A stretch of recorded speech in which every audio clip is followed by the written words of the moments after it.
that's something, you being more of the environment artist, that it's been a challenge to throw at because we're in a magical forest and we have to cohesively integrate like these metal like assets you. in Yeah. there. And it's like, oh man. So like with Journey, for example, that was one that there's a lot to interpret from the environment and from the ruins in particular. But I'm curious, what do you think with games? This is maybe a little bit of a tangent, but like Okay. there is a trend, I think, in indie games where I don't know if it's due to limitation or actual artistic integrity that they're deciding to leave the story super vague. Oh, I know, right? And are you into that? I kind of am, though I do like I always try to dig for answers though, but I think it helps create like a discussion. It makes people talk about the game. Yeah. And I think you might have told me about this like back when we were playing Elden Ring because the story is kind of vague. Yeah. The lore is kind of vague, and I think you were telling me about how, it gets people like talking about it. Or no, I think it was more about like the quest lines actually.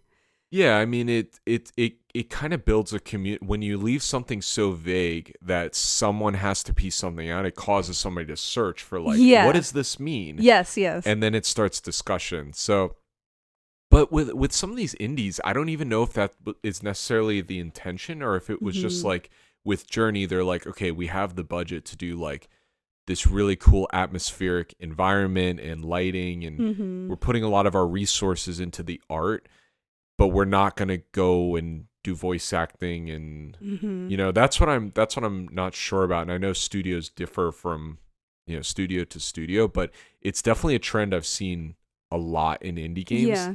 And for us with our game, it's like I just want to tell a solid story, you know what I mean? And like we definitely have like things that people can interpret, but I like feeling like you're, I guess a good way to put it is like playing through a book or playing through a movie or something like that. So I don't know. Another game that comes to mind, and maybe this is something art-wise that is a really good reference point, is did you ever play Hyper Light Drifter? Oh man, that's another one. And to be honest, I never ended up beating that game. I kind of fell off of it, but here, let me show you.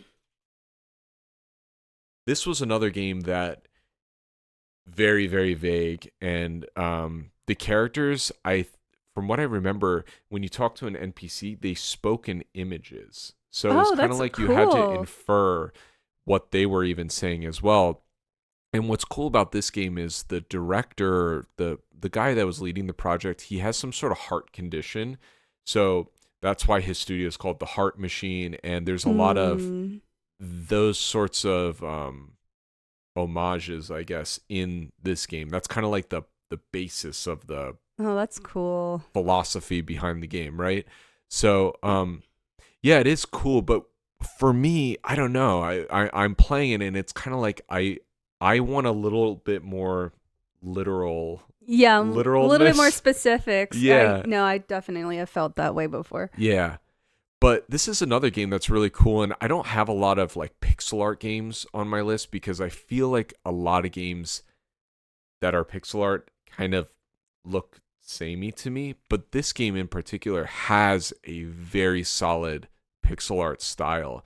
And I guess if we put our game dev hats on again and kind of analyze this, I think it's because the flat colors are so prominent. Like even the ground in this specific shot has it's like variations of blue, but it's like pretty monochromatic, and it allows that character to really pop out.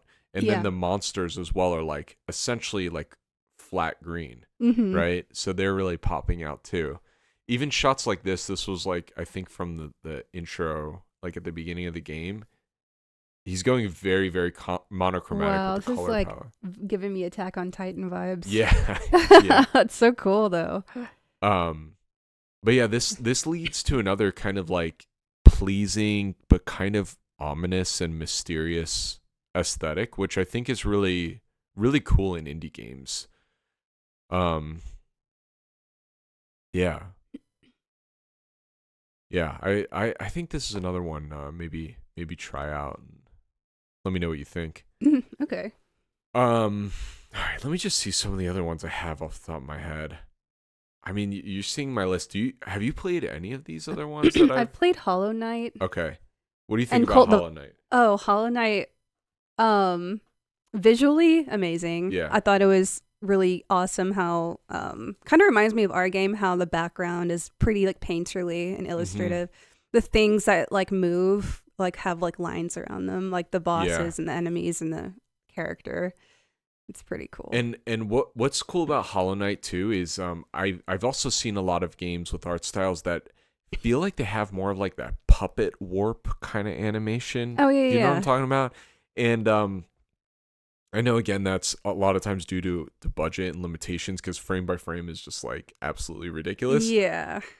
But Hollow Knight looks like it is that, but I think it's more frame by framey. Like the animations feel super slick, super smooth. Yeah. And it kind of like Tunic has that like bouncy. Yeah. You know what I mean? Like I think they call it like juicy, right? Really? Yeah. That's cool. Yeah, like kind of vibe to it. Like yeah, everything just feels like I don't know, like yeah, like when you press a button, it feels very responsive, right? Did you beat that one?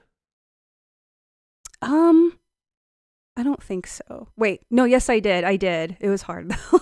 I never got to the end. That game is like so much longer than I thought it was going to be. Yeah, it was a long time ago when I played it and I'm like anxiously waiting for the sequel that's been in development forever. That's right. Where you're going to play as the other character, right? Yeah, the one you fought at some point. I think so, yeah. Yeah, I got to get back to that one. It was such a long game and I felt like I needed to take a break from it and then I never got back to it unfortunately. But what's cool about that one too, I guess going back to like what makes it an interesting art style is the fact that it's thematic, obviously, right? They're like bugs that they're referencing throughout the whole game. Like everything is bug related, larva related. So there's a very cohesive theme to it. And I was just thinking about with our game too, you know, the fact that he's in a forest, what we've tried to do, there's the forest aspect and then there's the mechanical aspect. So with all of the environment art and the creatures and stuff like that, we're trying our best to meld that. And then there's the ancient civilization aspect as well. So I know that's something, you know, you being more of the environment artist, that's been a challenge to throw at you. Because we're in a magical forest and we have to cohesively integrate like these metal like assets in there. And it's like, oh man, because like, you know, we have like the ancients and they're kind of more like rudimentary, like with the wood and stone and stuff like that. So it's been interesting sort of seeing how we approach these like sort of art styles and assets. Yeah. And what's tough too is not only having to think about like on a technical level integrating them, but because there's so much, I guess this is why a lot of these games have vague stories, but it's like we're having to integrate a lot of the story elements into the art style and the props and the assets we're making as well. And I think just for other games, that's maybe something that might go underappreciated by just the general gamer. I think when you see a game that has a really cool art style, going back to our initial discussion about this, I think it's because the team has like almost overthought all of this stuff out, right? So yeah, it's interesting to think about.